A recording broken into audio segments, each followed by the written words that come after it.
ഈമാനുള്ള വിശ്വാസികളെ, സുഖവും സന്തോഷവും ഒക്കെയും ആപേക്ഷികമാണ്. എന്നും നിലനിൽക്കാൻ പോകുന്ന സുഖങ്ങളില്ല, എന്നും ജീവിക്കുന്ന സന്തോഷങ്ങളില്ല.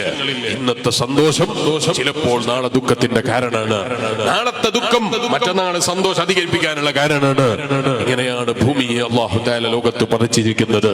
ഈ ഭൂമി ലോകത്ത് ജീവിക്കുമ്പോൾ സിദ്ധാവായ അല്ലാഹുവിനെ ഭയന്ന് അവന്റെ തൃപ്തി പ്രതീക്ഷിച്ച് മരണം പ്രതീക്ഷയോടെ കാത്തുനിന്ന് ജീവിക്കാൻ കഴിയുന്ന, അവനിൽ തവക്കുലാക്കി ജീവിക്കുന്ന മുഅ്മിനാണോ, അവനാണ് ജീവിതത്തിൽ ഏറ്റവും വലിയ സുഖം എന്ന് പറയുന്നത്.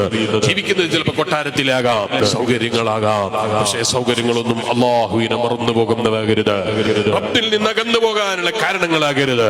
എത്ര സൗകര്യമുള്ള സമയമാണെങ്കിലും, എത്ര പ്രയാസം അനുഭവിക്കുന്ന സമയമാണെങ്കിലും എല്ലാം തരുന്ന റബ്ബായ അല്ലാഹുവിനെ കുറിച്ചുള്ള ഓർമ്മ വേണം. നിങ്ങൾ ആലോചിച്ച് നോക്ക്, ചില മനുഷ്യന്മാരുടെ ശരീരപ്രകൃതിയെ നിങ്ങൾ കാണുന്നില്ലേ? എത്ര മഴ പെയ്താലും എത്ര ഏസിട്ടാലും അവരുടെ ശരീരം തണുക്കൂല. അല്ലാഹു കാത്തിരക്ഷിക്കട്ടെ. ചിലരെ നിങ്ങൾ കാണുന്നില്ലേ, ചിലരുടെ ശരീരം തണുത്തുപോയി, അവർക്ക് AC പറ്റൂല, ഫാന് പറ്റൂല, ഒന്നും പറ്റൂല, എപ്പോഴും തണുപ്പാണ്.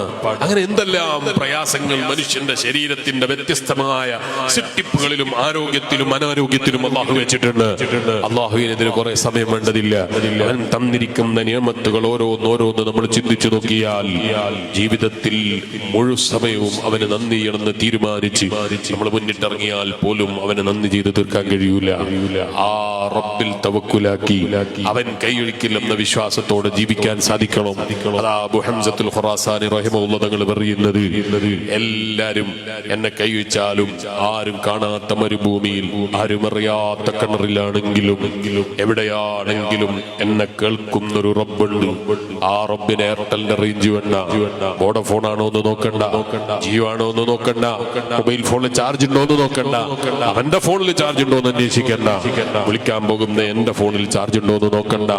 ഒരു ടെക്നോളജിയില്ലാതെ ഏത് സമയവും, ഏത് രാത്രിയിലും, ഏത് പകലിലും, ഏത് ഇരുട്ടിലും, ആരുമില്ലാത്ത സമയത്തും ചോദിച്ചാൽ ഉത്തരം തരുന്ന അല്ലാഹ്.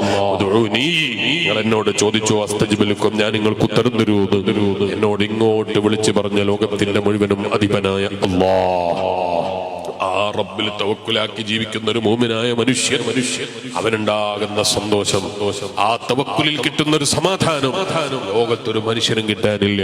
അതാ ചൈനക്കാരായ പ്രായം ചെന്ന ഉപ്പാപ്പമാരോട് പറഞ്ഞത്, പരിശുദ്ധമായ ദീനുൽ ഇസ്ലാമിന്റെ ആശയത്തെ കുറിച്ച് അറിഞ്ഞപ്പോഴാ ഞങ്ങൾ അറിഞ്ഞത്, ടെൻഷൻ ഇല്ലാത്ത ലോകമാണ് ഇസ്ലാം. കാരണം എന്ത് നേടിയെടുത്തിട്ടുണ്ടെങ്കിലും അൽഹംദുലില്ലാഹ് ഞങ്ങളെ റബ്ബിനാണ് സ്തുതി. എത്ര വലിയ പണക്കാരനായാലും എന്റെ കൈവാണ് അവൻ പറയൂല, എന്റെ റബ്ബ് തന്ന ഔദാര്യാണ് എന്നാണ് അവൻ പറയുന്നത്. എന്ത് പ്രയാസം വന്നാലും അവന് പറയാനുള്ളത് എന്താണ്? എന്റെ റബ്ബെന്നെ ചതിച്ചതാണ് എന്നല്ല, എന്റെ റബ്ബിന്റെ പരീക്ഷണാണ്. ആ റബ്ബെന്നെ കൈയൊഴിക്കൂല എന്നുള്ള വിശ്വാസമാണ്. എന്റെ വേദ കേൾക്കുന്ന വിശ്വാസികളെ, ആ റബ്ബിലായിരിക്കണം നമ്മളെ തവക്കുൽ, ആ അല്ലാഹുവിലായിരിക്കണം നമ്മളെ വിശ്വാസം, അവനിലായിരിക്കണം നമ്മളെ സമർപ്പിത ബോധം.